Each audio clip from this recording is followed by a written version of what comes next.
Cometí un error. Ahora van a salir dos videos de esta clase porque eh, corté la grabación en vez de darle pausa, sino que la corté. Y entonces ahora en el recreo lo que estaba viendo era eh,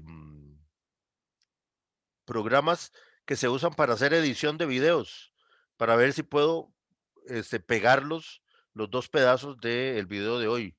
Parece que sí se puede, pero vamos a ver. Tengo que, tengo que primero que aprender a usar el programa.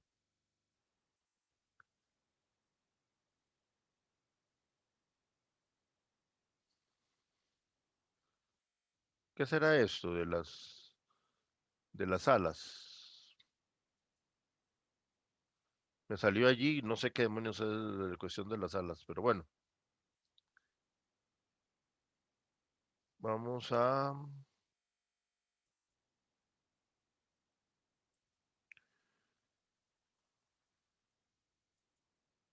vamos a buscar,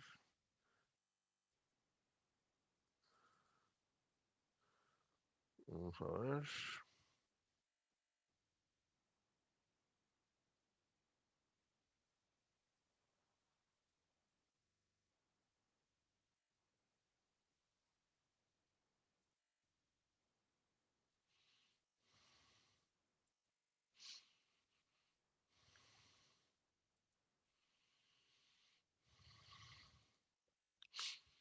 Ujú,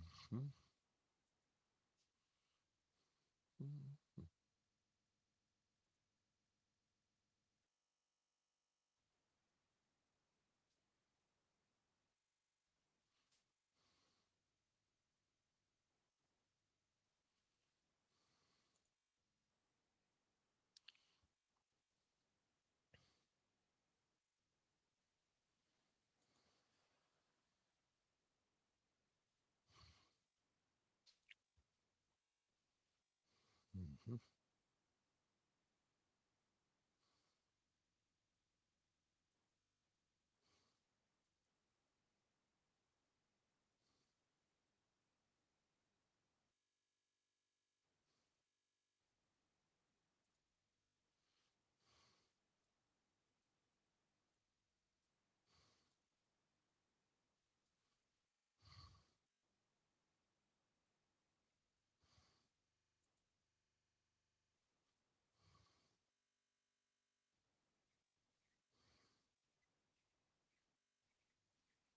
Ok, vamos a ver aquí, compartir.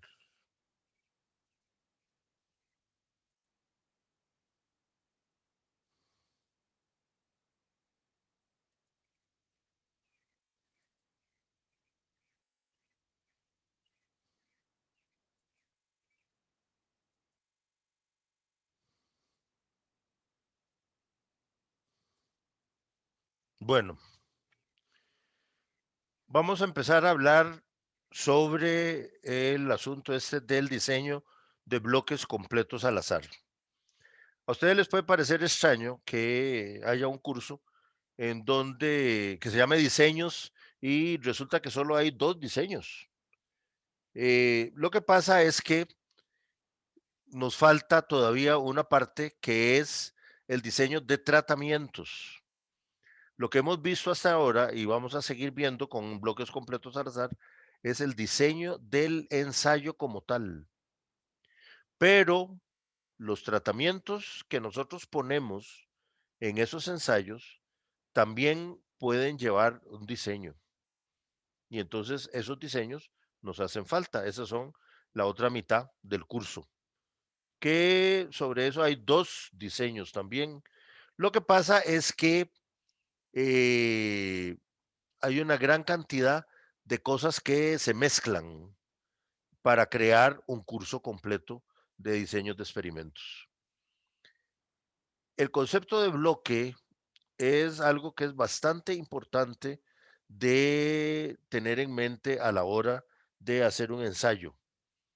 Hasta el momento lo que hemos visto nosotros es lo que llamamos el diseño irrestricto, en donde las unidades experimentales son homogéneas y podemos utilizar el diseño irrestricto tanto en el campo como en condiciones controladas por la facilidad que el medio, a pesar de ser tan terriblemente variable como es el medio en el trópico, eh, más bien la gran variabilidad nos permite precisamente utilizar el diseño irrestricto. Acuérdense cuando mencionábamos que las unidades experimentales eran homogéneas, pero eran homogéneamente heterogéneas, ¿verdad? Todas eran un revoltijo, pero el revoltijo todas es igual en todas las unidades. Y entonces eso es lo que las hace homogéneas. Y por eso es que podemos utilizarlo fácilmente, cosa que no ocurre en otras latitudes. Eh, Sin embargo, hay condiciones en que no podemos utilizar el diseño irrestricto. Por más que nosotros queramos, no lo podemos utilizar.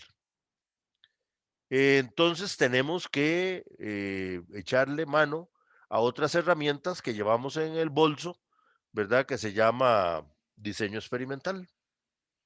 Tenemos que echarle mano, por ejemplo, a una herramienta como el bloque. Y tenemos que explicar qué demonios es este asunto del bloque. La manera más fácil de explicarlo es por medio de este un dibujito que en este caso no me salió tan mal. El dibujito es una ladera. Sin embargo, es una ladera de una pendiente muy poquita. Esa pendiente puede ser que de un 10% máximo. Sin embargo, aquí en Costa Rica nosotros tenemos laderas de 40, 30, 40% en donde todavía se emplea para agricultura.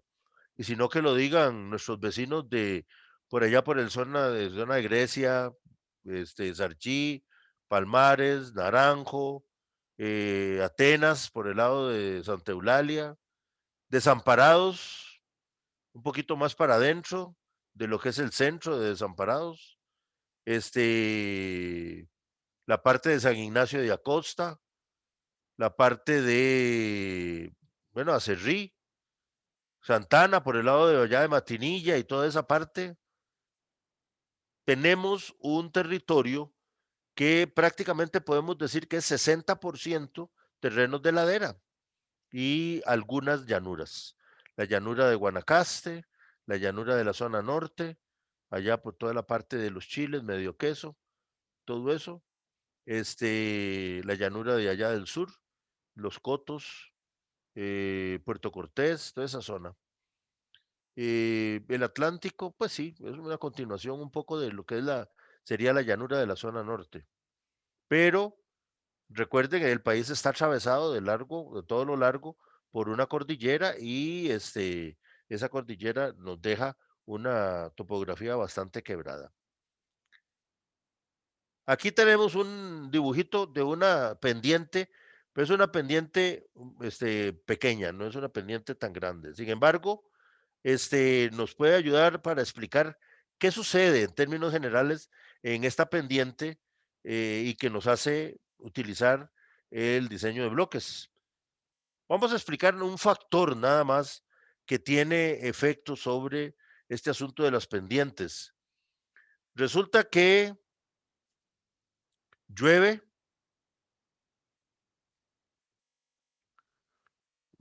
¿Por qué se me hizo tan grande?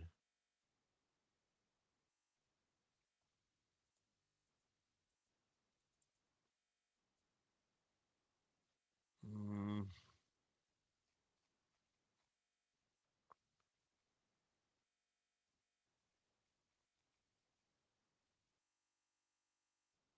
Qué maldita cosa. Se hizo grande.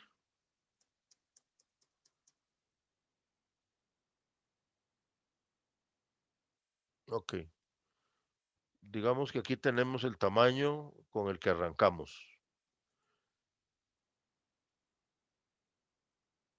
Entonces, decimos que llueve. Y la lluvia, pues obviamente escurre hacia la parte baja de la pendiente.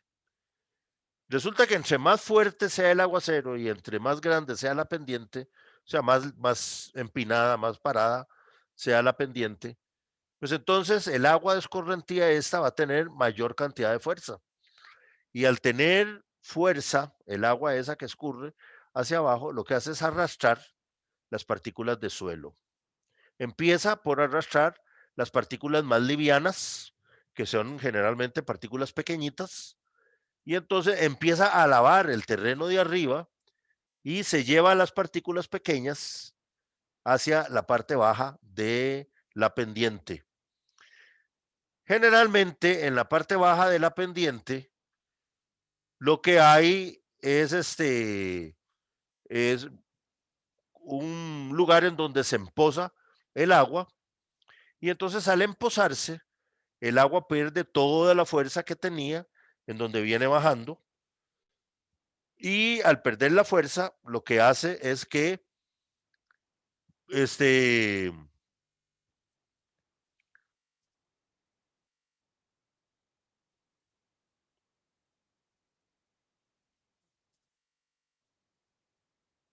deposita las partículas que trae en suspensión. Simplemente todas las partículas de suelo que lavó desde arriba precipitan aquí en la zona en donde se empoza el agua y esto empieza a generar una diferenciación en el suelo. Dese cuenta de que al principio este suelo pudo haber sido una colada de lava de alguno de los tantos volcanes que tenemos nosotros en este país y en ese momento, cuando era simplemente una colada de lava, era muy homogénea. No importa que estuviera arriba, no importa que estuviera abajo, todo era la misma carajada, el mismo material que el volcán vomitó y rellenó todo el terreno, ¿verdad? En los alrededores del volcán con esa colada de lava. Inmediatamente que la lava sale del volcán, empieza todos los aspectos que se relacionan con la dinámica de erosión y de conformación de suelos. Empiezan a actuar sobre ese material y empiezan a construir un suelo, precisamente. Empiezan a construir un suelo y parte de eso es precisamente esto. El agua empieza a lavar para abajo, para abajo, para abajo, empieza a depositar en donde se empoza, el agua empieza a depositar pequeñas partículas y el suelo empieza a hacerse diferente en las distintas partes. Al final queda que el suelo se hace como parches en el suelo y queda algo por el estilo como se ve en este dibujo. La parte de arriba, ¿verdad? La parte de arriba, este, esta parte de arriba va a quedar llena de partículas gruesas porque todas las pequeñas partículas se lavaron hacia abajo. El agua se las llevó. Y entonces me va a quedar un suelo de partículas gruesas. Por el contrario, en la parte de abajo se va a depositar todas las partículas pequeñas y entonces allí se va a conformar un suelo más pesado, este, impermeable, con una serie de características físico-químicas típicas de los suelos pesados. Arriba, pues va a ser más bien un suelo arenoso, liviano, muy permeable, con todas las características físico-químicas del suelo arenoso. En medio de esos dos extremos de la pendiente, pues me va a quedar un suelo que es un revoltijo de todo, ¿verdad?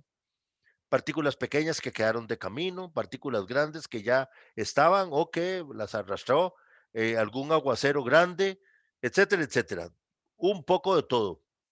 Y entonces nosotros podemos decir que arriba vamos a tener suelos arenosos, en la parte de abajo vamos a tener suelos arcillosos o francos y en el medio vamos a tener franco arcillosos, franco arenosos, ¿verdad? Que son los suelos intermedios, eh, con características físico-químicas también bien diferenciadas. Esto Esas características se van a reflejar en la producción. Cualquier cultivo que nosotros pongamos, pues esto se va a reflejar también en la producción. Si nosotros hiciéramos un sembradío, ¿verdad? Acá y lo dejamos totalmente en blanco, ¿verdad? No le metemos tratamiento de ningún tipo, nada más los tratamientos de manejo que se le da a cualquier cultivo, pero eso sería a todo el cultivo, a toda la plantación.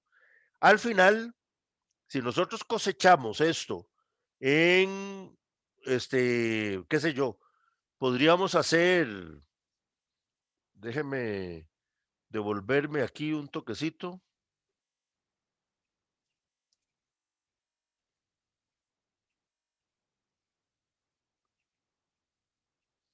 no me deja el dibujito. Ok, rayemos un toquecito, vamos a ver.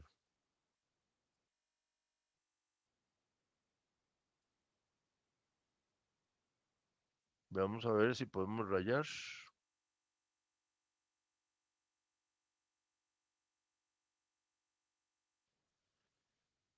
Si nosotros después venimos y cosechamos este terreno,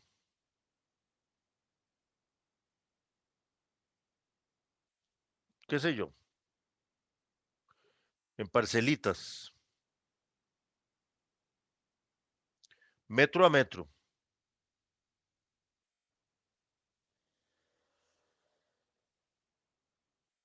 vamos a tener la cosecha de cada metro.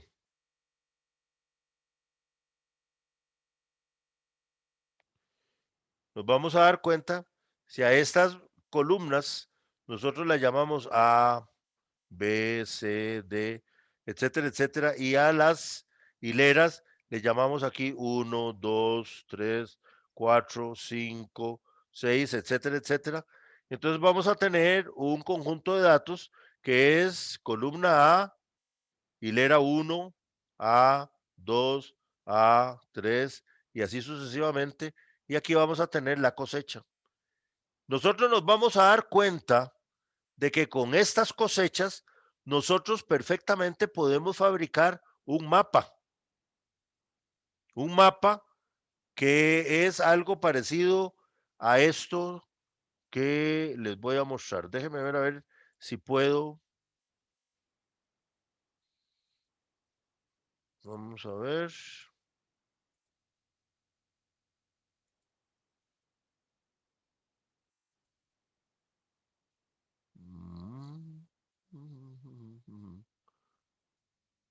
Vamos a decirle borrar todos los dibujos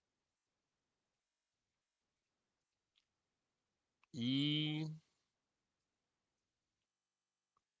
vamos a salir de aquí un toquecito. Si ustedes me lo permiten, vamos a ir a buscar aquí.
Vamos a ver si... Ok, este está bueno.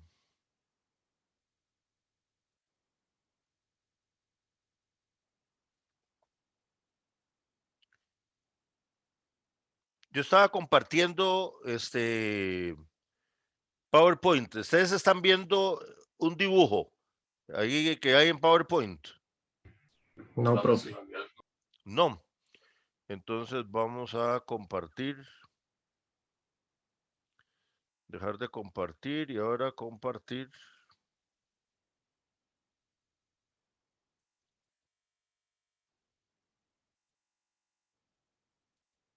Esto. Ok. Ahí sí están viendo compartir esa pantalla con un dibujo como rojo. Sí, No, ahora sí. Ok.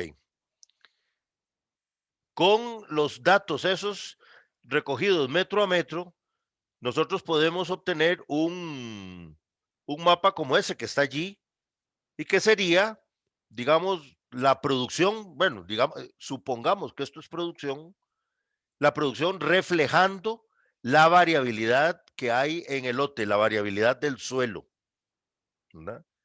Y si estuviéramos en una pendiente, en un terreno en donde tenemos una pendiente, pues entonces me imagino que tendríamos una parte de aquí arriba, una parte de aquí arriba en un color, aquí en medio quedaría, digamos, una serie de parches de otro color y aquí otra parte de otro color.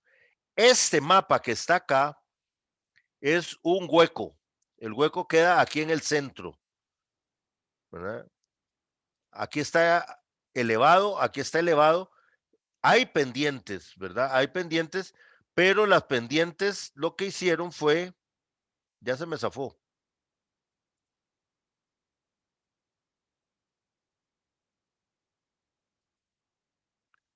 ¿Y qué se hizo? ¿Ustedes lo ven todavía?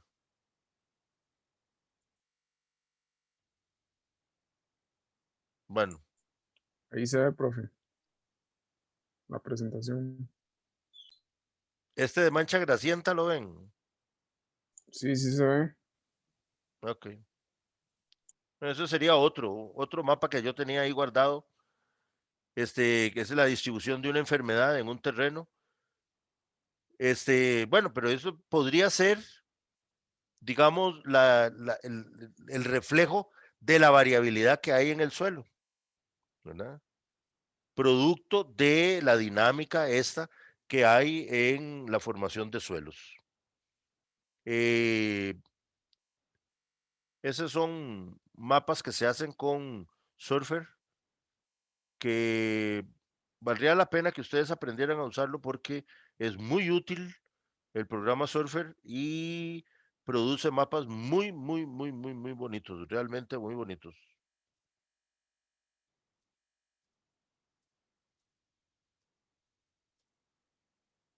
Ok. Esos son todo una presentación de solo mapas que tengo yo ahí guardados. Esos son mapas que se hicieron en las plantaciones de naranja de allá de la zona norte. Vamos a poner aquí, dejar de... Ahora volvamos otra vez a compartir pantalla.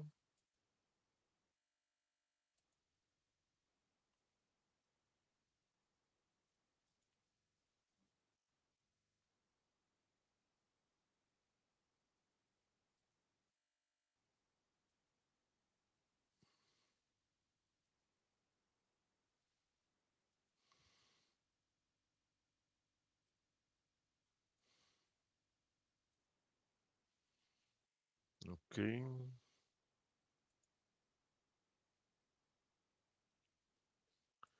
Estábamos aquí.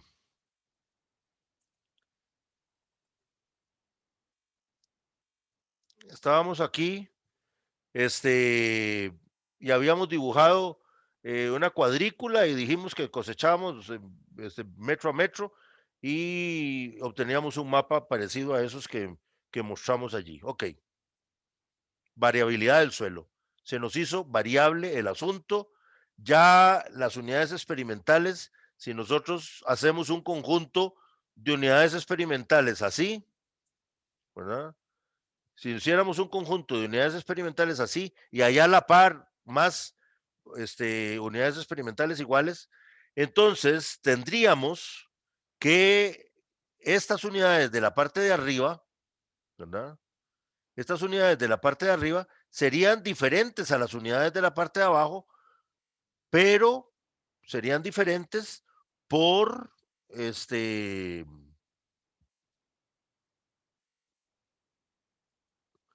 serían diferentes por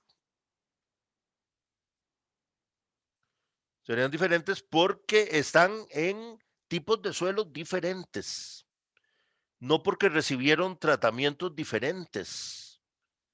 Si yo sembrara un ensayo en estas unidades experimentales, resulta que el tratamiento que quede allá arriba va a ser diferente al tratamiento que quedó aquí abajo, pero no porque los tratamientos sean diferentes, sino porque el suelo de esas unidades experimentales es diferente. Y entonces eso me va a causar un problema serio a mí desde el punto de vista del ensayo.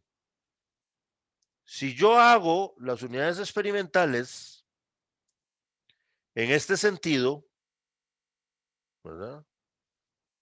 Fíjese que el suelo de esas unidades experimentales es por lo menos un poco más homogéneo.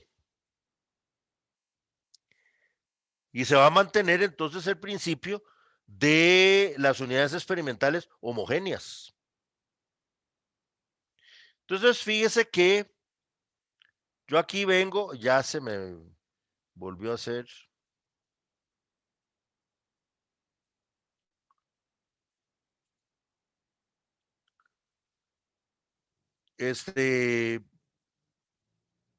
Vengo y hago unidades experimentales aquí.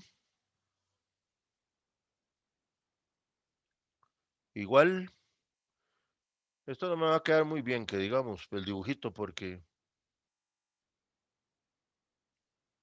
lo estoy usando. Ok, entonces, y aquí otro. Y entonces aquí dividimos todo esto aquí en parcelas. Y entonces fíjese que tenemos que las parcelas que están aquí dentro de este grupo, pues iban a ser homogéneos el suelo. Aquí también, en este grupo también y en este grupo también. Aquí van a ser los suelos, todos van a ser de todas las parcelas, va a ser arenoso. Aquí todas las parcelas van a tener un suelo arcilloso. Pero entonces fíjese que nada importa que este grupo sea totalmente diferente a este otro grupo. Que este grupo sea totalmente diferente a este otro. Siempre y cuando dentro del grupo las unidades experimentales sean homogéneas. ¿Verdad? Aquí también las unidades experimentales son homogéneas. Aquí también, aquí también. Y ese es el principio de bloque causado por una pendiente. Vamos a borrar los dibujos.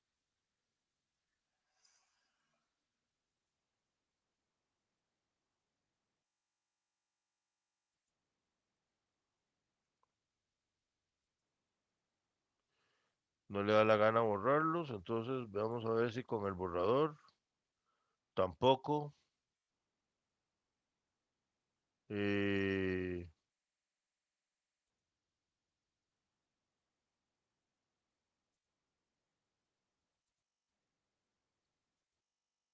ok, no conservó los dibujos. En este caso, tenemos una plantación que se sembró en Fraijanes. Esta es una plantación de melocotón que se hizo allá en Fraijanes. Los melocotones son unos arbolitos que no son muy grandes. Si ustedes los han visto, los arbolitos de melocotón, de ciruela, de nectarina, entonces estos son arbolitos que no son muy grandes. Son arbolitos que son delicados, eso sí, empezando por la flor. Resulta que la florcita es muy delicada y con solo que venga un poquito de viento, que sacuda el arbolito, se cae la condenada flor. Resulta que ya Fraijanes tiene una parte de ladera bastante grande y ahí se sembró la plantación de melocotones. Resulta que ya los arbolitos estaban maduros, crecidos y todo eso, y esos árboles no habían producido un solo melocotón porque el viento arrancaba todas las flores. Entonces se decidió meterle una fila de tapavientos. Y para meterle la fila de tapavientos se escogió un pino que es típico de ahí de la zona y que crece muy rápido. Entonces, cuando los pinos estos estaban más o menos un poquito más grandes que los melocotones, pues funcionaba muy bien, pero después vinieron y nos causaron un serio problema. ¿Cuál era el problema que nos causaban? Resulta que a las 5 de la mañana, cuando amanecía, ¿verdad? Allá por el este salía el sol y todos los árboles de melocotón bien sombreados por los árboles de pino. Apenas la fila ya totalmente del otro extremo de la plantación era la que se salvaba porque le pegaba un poquito de sol de la mañana, ¿verdad? Seguía avanzando el día y el sol ya se levantaba un poquito más, pero la sombra del pino seguía afectando prácticamente que la mitad de la plantación. Habían otros arbolitos que entonces empezaban a trabajar, digamos, con la luz del día, empezaban a trabajar, pero más tarde. Ya los del extremo ya tenían 4 o 5 horas de estar trabajando, de estar haciendo fotosíntesis, ¿verdad? Luego avanzaba otra vez el día, siempre seguía la sombra, habían otros arbolitos que se incorporaban al trabajo y llegábamos a mediodía y a mediodía ya todos los árboles, ok, ya estaban iluminados. Pero ¿qué era lo que pasaba? Ya a las 12 del día, la calidad de la luz era diferente a la calidad de la luz de las 5 de la mañana. Entonces, había un montón de árboles que a estas horas empezaban a trabajar, a hacer fotosíntesis, y ya aquellos otros llevaban horas de estar haciendo fotosíntesis y con otra calidad de luz diferente. Luego venía el efecto contrario, se hacía tarde y entonces empezaba a funcionar la otra sombra, la sombra del oeste, ¿verdad? Y de la misma manera se iban sombreando los árboles conforme avanzaba la tarde y los otros árboles que quedaban iluminados seguían trabajando, pero seguían trabajando con una calidad de luz distinta, ¿verdad? Totalmente diferente. Y entonces eso me producía también una división en la plantación de melocotones. Este grupo, este otro grupo y este otro grupo. Y esos eran los grupos, digamos, en que podíamos dividir nosotros la plantación de melocotones porque la luz con que ellos hacían fotosíntesis era diferente, porque la recibían a diferentes horas, dependiendo de la sombra que teníamos allí, ¿verdad? No podíamos cortar la sombra porque nos paseábamos en los melocotones y si manteníamos la sombra íbamos a seguir teniendo problemas de que la luz cambiaba para los arbolitos de melocotón. Por lo tanto, entonces, aquí tenemos otro argumento por el cual nosotros podríamos construir bloques, ¿verdad? En el primer caso era la pendiente. El grupo de unidades experimentales de arriba, eso sería un bloque.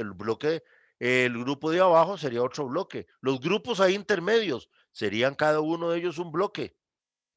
Dentro del bloque, las unidades experimentales son homogéneas. Entre bloques, las unidades experimentales son heterogéneas. Aquí dentro de este bloque, yo puedo dividir este bloque en grupo de arbolitos.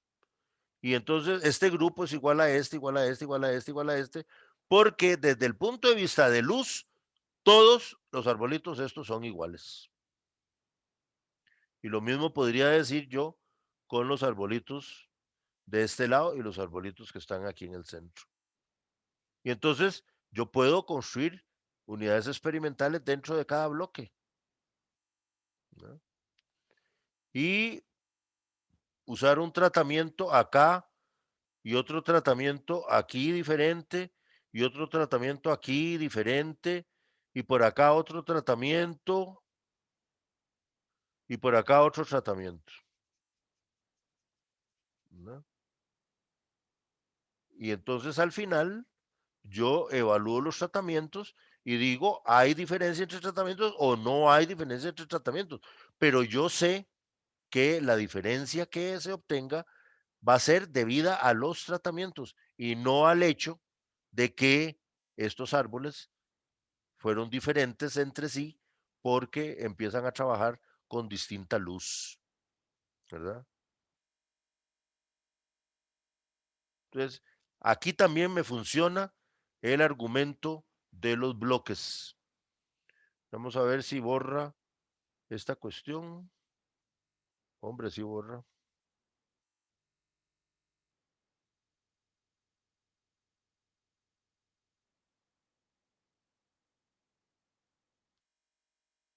Ok.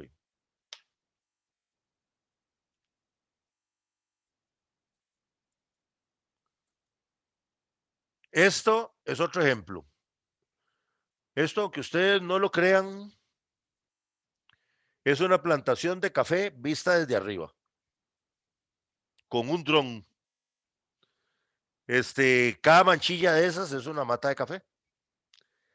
La diferencia de color entre las matillas de café es porque la incidencia de una enfermedad o de una plaga es diferente. Entre más oscura es la planta, más alta es la incidencia de una determinada enfermedad. Resulta que yo lo hago así en parches. La enfermedad está en parches por la simple y sencilla razón de que las enfermedades, vamos a decirle, las enfermedades se distribuyen en el campo así como parches. Este es un parche. Y generalmente en el centro del parche es donde está el problema más grave. Hacia la orilla tengo un problema menos grave y ya cuando estoy aquí hacia afuera, ya aquí afuera, el problema es menos grave y ya aquí ya no voy a encontrar nada de problema. Esto es porque estas fueron los organismos que llegaron de primero a este sitio y empezaron a comer y comer y comer y comer y reproducirse.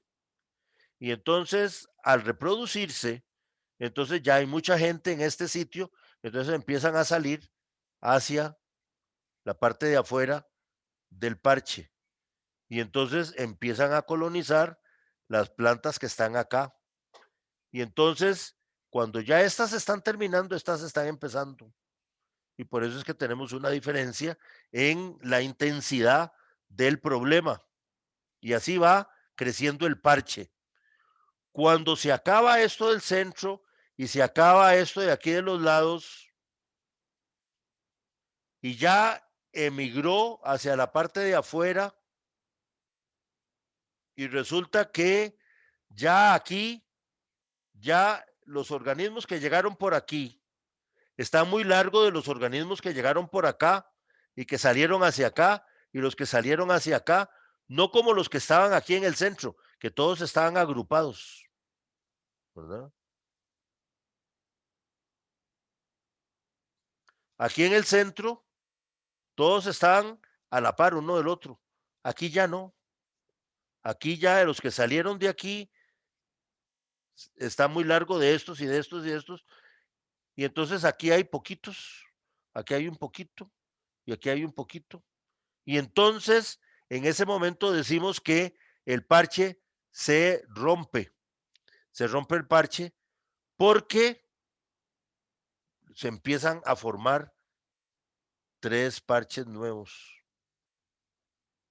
Porque entonces ahora empiezan a crecer estos poquitos que están acá, se empiezan a reproducir entre ellos y entonces salen a colonizar la parte que está aquí alrededor, ¿verdad?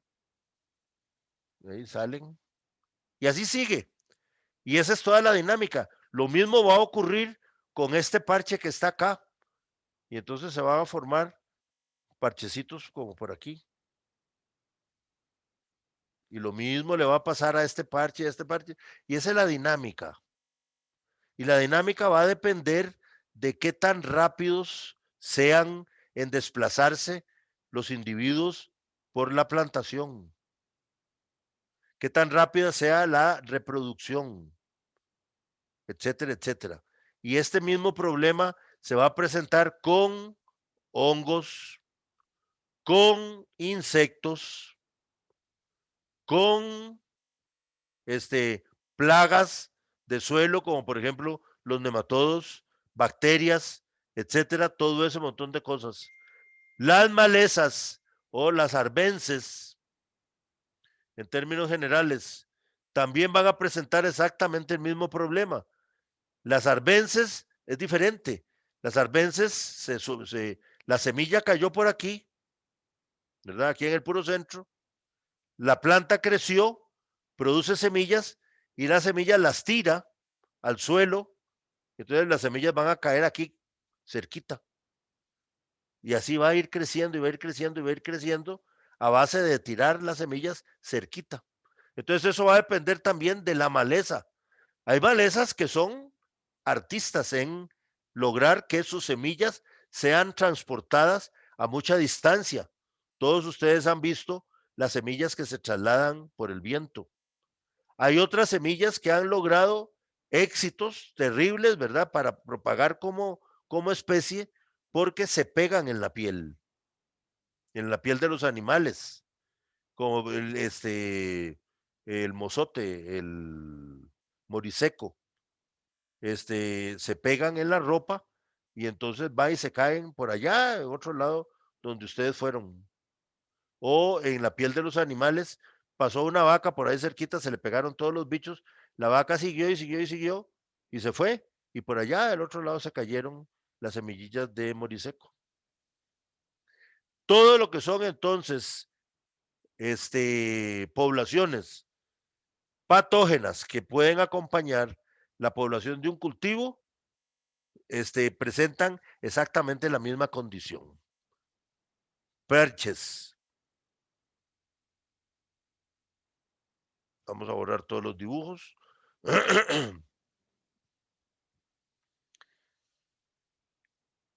Yo puedo decir entonces que aquí yo tengo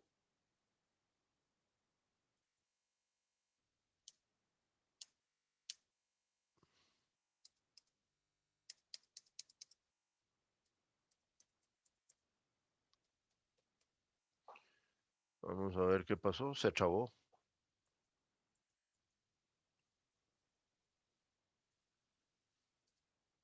Ok. Yo puedo decir que puedo hacer un grupo. El grupo rojo, le voy a llamar el grupo rojo.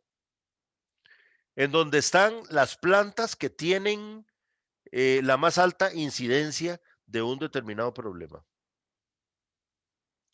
Puedo hacer un grupo amarillo en donde están las plantas que tienen una mediana cantidad de problema, el grupo celeste en donde están las plantas con una cantidad reducida de problema, y podemos perfectamente, si me lo permite el ensayo, podríamos tener otro grupo con las plantas que no tienen problema. Pero generalmente, cuando nosotros utilizamos este argumento de la intensidad de un problema, es porque necesitamos que las plantas estén afectadas por un determinado problema para examinar prácticas que supuestamente combaten ese tipo de problema. Pónganse a pensar que el problema que tenemos acá en esta cafetal es derrite, Phoma costarricensis. El derrite afecta las matas de café,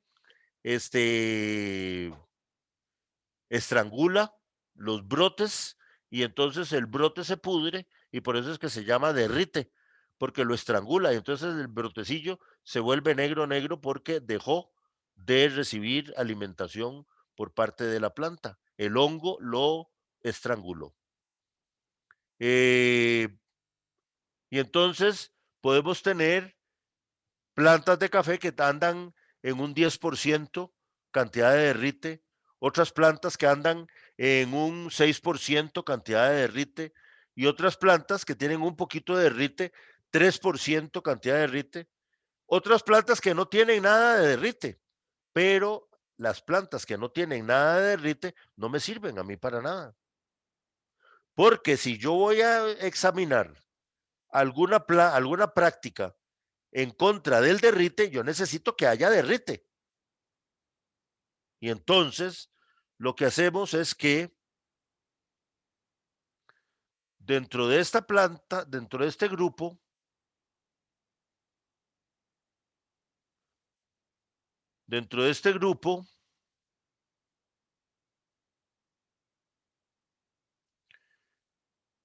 dibujamos, seleccionamos árboles, seleccionamos plantas.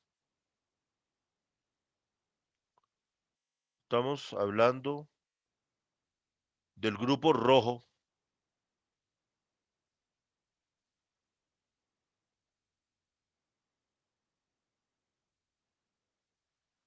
Ok.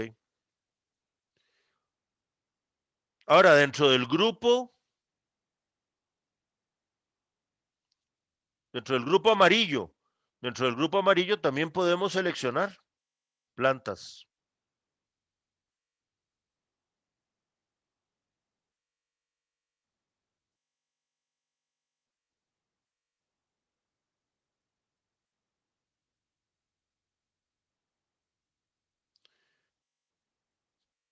Aquí está el grupo amarillo, ya se me gustó. Y ahora me queda el grupo celeste.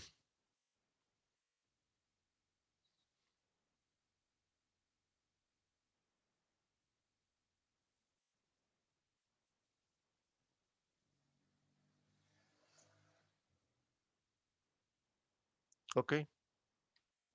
Seleccioné plantas, todas tienen derrite, más o menos. Y entonces yo distribuyo los tratamientos entre las plantas de cada uno de los grupos. Entonces, en el grupo rojo tengo 40 plantas. 40 plantas seleccionadas. De esas plantas, o digamos 30 plantas, tengo 5 tratamientos. Entonces, 6 plantas para cada uno de los tratamientos. Y entonces yo voy, agarro del grupo rojo las 30 plantas, 5 aleatoriamente seleccionadas para el tratamiento 1, otras 5 para el 2, otras 5 para el 3 y así.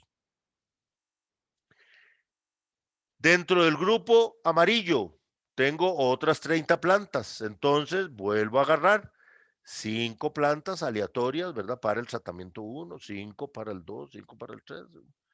Grupo celeste, hago lo mismo, tengo 30 plantas más. 5 para el 1, 5 para el 2, 5 para el 3, 5 para el 4.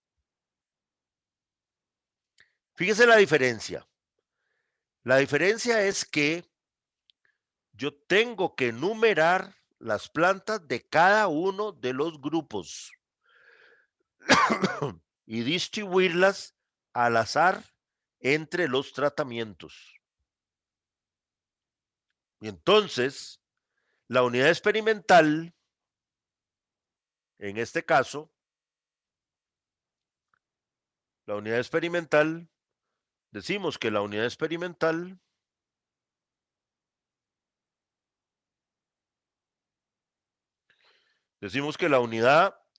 experimental va a ser igual a 5 plantas.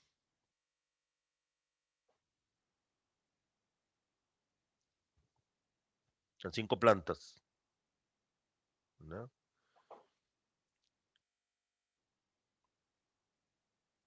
Vamos a ver. Por aquí tengo 1, 2, 3, 4, 5 plantas. Ahí hay 5 plantas. 1, 2, 3, 4, 5 plantas. Otra unidad experimental. Y así sucesivamente. ¿No? Pero no puedo hacer lo que sí puedo hacer yo con el irrestricto. El irrestricto yo puedo agarrar y enumerar todas las plantas de todo el cafetal y distribuirlas al azar entre los tratamientos. Eso yo no lo puedo hacer acá. Porque entonces me van a quedar diferencias que se deben a la incidencia inicial diferente de las plantas y no a los tratamientos distintos. Por eso tengo que agruparlas. Y entonces, a manera de resumen, podemos tener muchos argumentos más que me obligan a bloquear, ¿verdad? Por eso, antes de montar un ensayo, ustedes deben examinar muy, pero muy bien el sitio en donde van a trabajar. Bloques completos al azar no es un tratamiento exclusivo del campo. Es perfectamente factible que tengamos bloques en condiciones controladas, en sombreadores, en viveros, en cámaras frías, etcétera. Vieran la cantidad de diferencias que hemos encontrado nosotros dentro de una cámara fría allí en post cosecha. Una vez llenamos el suelo, así todo parejito y bien ordenado con platos Petri, ¿verdad? Y todos los platos Petri tenían exactamente la misma cantidad de agua. Y prendimos la cámara. Y, bueno, pesamos los platos Petri con agua, ¿verdad? Y los metimos dentro de la cámara, todos ordenaditos. Habían como 1500 platos Petri en el suelo de la cámara. Cerramos la puerta, los dejamos 8 horas, la cámara prendida y todos los platos Petri ahí en el suelo con agua, todos bien pesados, desde el puro principio. Abrimos la cámara, apagamos el aire acondicionado ese que enfría la cámara y sacamos los platos Petri y empezamos a pesar. Simplemente para sacar la diferencia. En teoría, la hipótesis de nosotros era que todos los platos Petri iban a perder más o menos la misma cantidad de agua. Sorpresa, habían diferencias grandes en la pérdida de agua de unos platos Petri y de otros, de tal manera de que pudimos perfectamente fabricar un mapa como ese que les enseñé, como un mapa parecido a eso, hecho con Surfer, en que había zonas de color igual que eran diferentes a otras zonas de otro color dentro de la misma cámara, donde se supone que las condiciones son totalmente controladas, el frío va a ser el mismo en todos los puntos de la cámara y eso es lo que nosotros queremos que sea porque vamos a meter cajas de banano, cajas de piña, cajas de papaya en esas cámaras, las vamos a dejar ahí durante cierto tiempo y queremos que todas se conserven exactamente de la misma manera. Y resulta que no. Resulta que la temperatura se distribuye desuniformemente dentro de la cámara. Y por eso es que en algunos ensayos, dentro de las cámaras, hemos tenido que utilizar bloques completos al azar. Entonces, no hay tal cuestión esta de que el diseño irrestricto solo sirve para condiciones controladas y el diseño de bloques solo sirve para condiciones de campo. No, eso es mentira. Hay que examinar muy bien el sitio, hay que conocer muy bien el comportamiento del sitio en donde vamos a trabajar para saber cuál diseño vamos a utilizar. Si vamos a utilizar un irrestricto o si vamos a utilizar un bloques completos al azar. Los argumentos para construir bloques pueden ser muchos. Aquí mencionamos pendiente, mencionamos un aspecto medioambiental que sería la luz, pero puede ser la lluvia, puede ser el viento, puede ser lo que ustedes quieran. Y otro ejemplo, los patógenos del cultivo, ¿verdad? Y el comportamiento y la dinámica poblacional de estos patógenos. Todos tienden a comportarse de la misma manera, más lenta, más rápido, pero todos van a comportarse de la misma manera. Forman parches y el parche va a tener una dinámica. Y por lo tanto, entonces, eso nosotros lo tenemos que conocer si vamos a utilizar ese concepto para montar un ensayo de prácticas en contra de patógenos.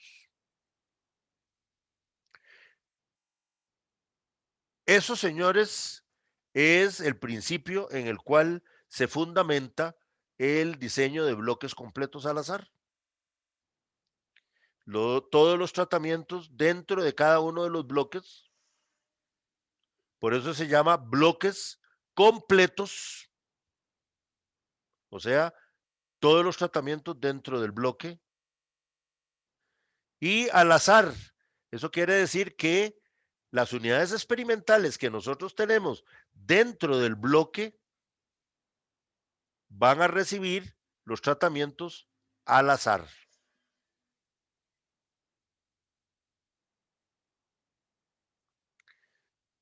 Vamos a ver, borrar dibujos.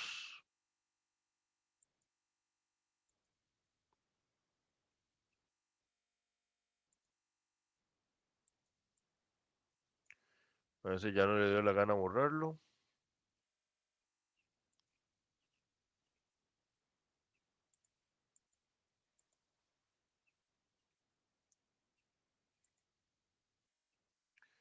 Esto queda dentro de la presentación. Ok. Lleguemos hasta aquí. Dijimos que íbamos a trabajar hasta las 4 y ya son las 4, casi que las 4:30. Espero que el asuntito del concepto de bloque haya quedado claro. El bloque, señores, es un concepto. El bloque no es una estructura, que tenemos, ¿verdad? Una estructura que hacemos en el campo, como te dijera, un rectangulito, y el rectangulito lo dividimos en otros rectangulitos, y entonces tenemos aquí las unidades experimentales, y decimos, este es el bloque 1, y por allá tenemos El bloque 2, no. A veces el bloque coincide con un rectángulo de estos construido artificialmente en el campo, pero hay veces en que el bloque es simple y sencillamente un concepto, ¿verdad?